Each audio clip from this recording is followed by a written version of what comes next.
Hello, folks. This is Kevin from Good Day, Good Prayers. Hope you're having a great day. I have been kind of shut down for a few days, and the reason that I've been shut down is because of the fact that our power has been shut down. So we've had to kind of improvise.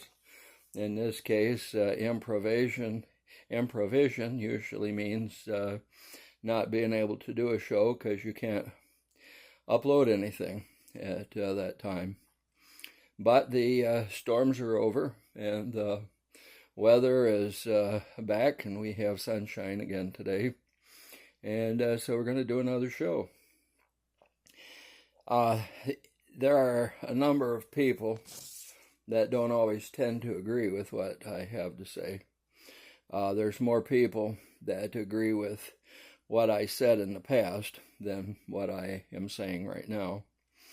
I happen to be taking a look at some of the things that I am learning, and I'm kind of questioning some of the things that came out of the synods, and that has come out of the seminaries.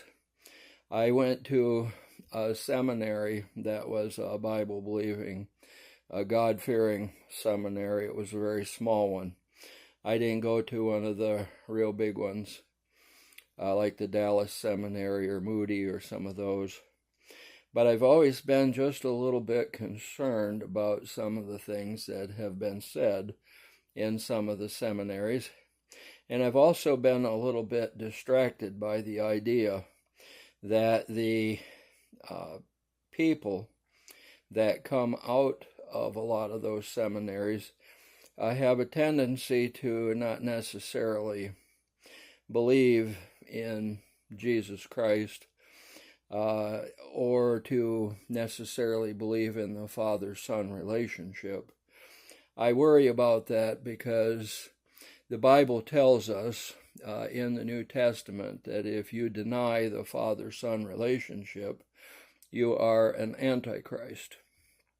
It isn't saying you're an infidel and all that kind of thing. It's saying an antichrist. In other words, you have an antichrist spirit inside of you if you do not believe that Jesus Christ is the Son of God. There's a lot of people that will tell you that he is not. And unfortunately, some of those people are coming out of the seminaries, and they are going into a lot of your churches.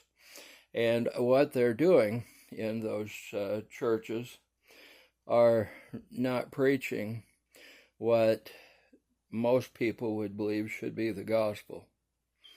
Many of those people are getting into trouble, and every so often we hear of somebody having to step down because of the fact that they no longer believe in Christ, they no longer believe in God, and they no longer believe that they have to mind what they really should mind.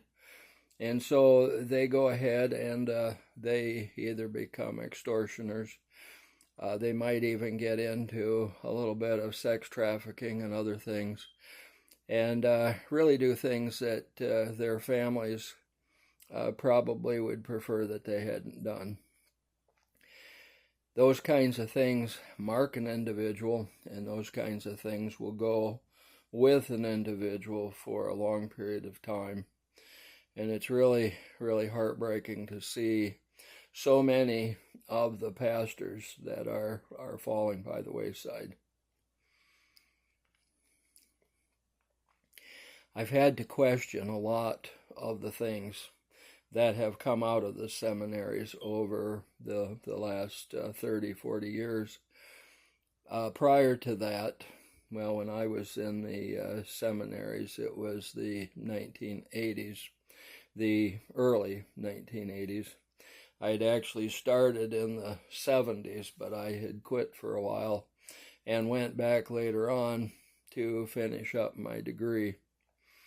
Now, I didn't just go after a religion degree. I went ahead and I took a number of different kinds of things in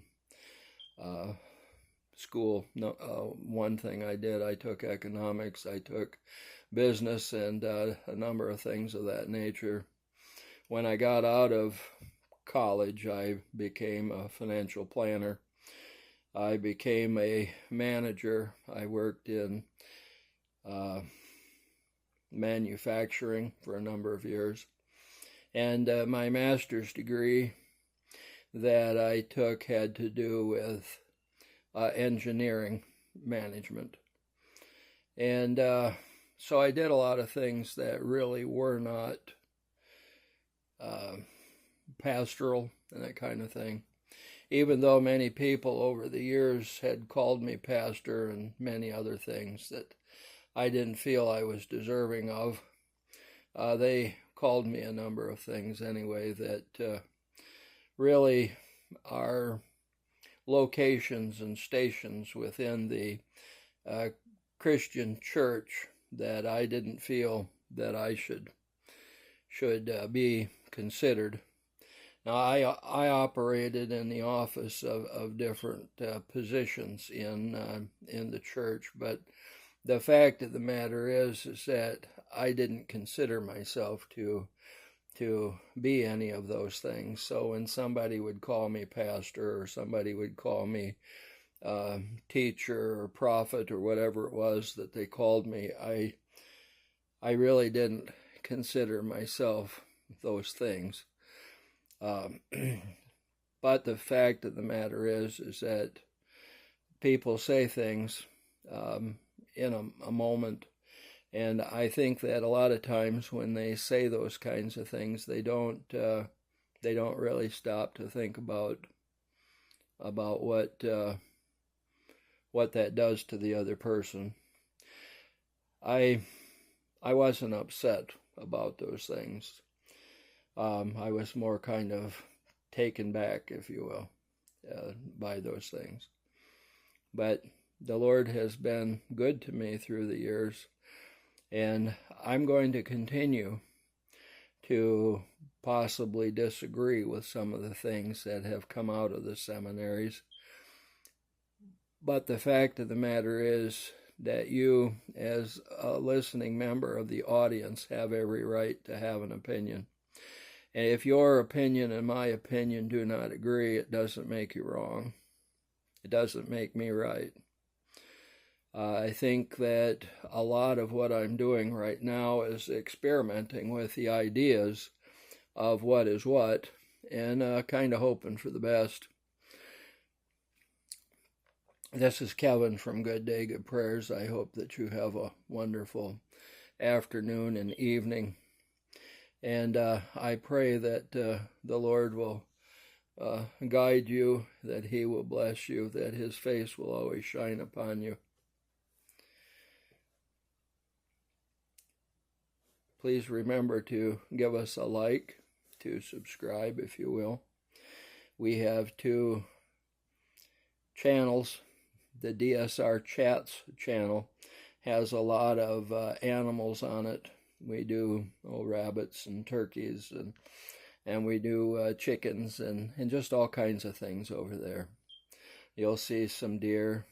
From time to time, you might even see an owl or something of that nature. Birds, hawks, you name it. We like to put those things out there for you. But what we want most for you is that you have a good day. Good day.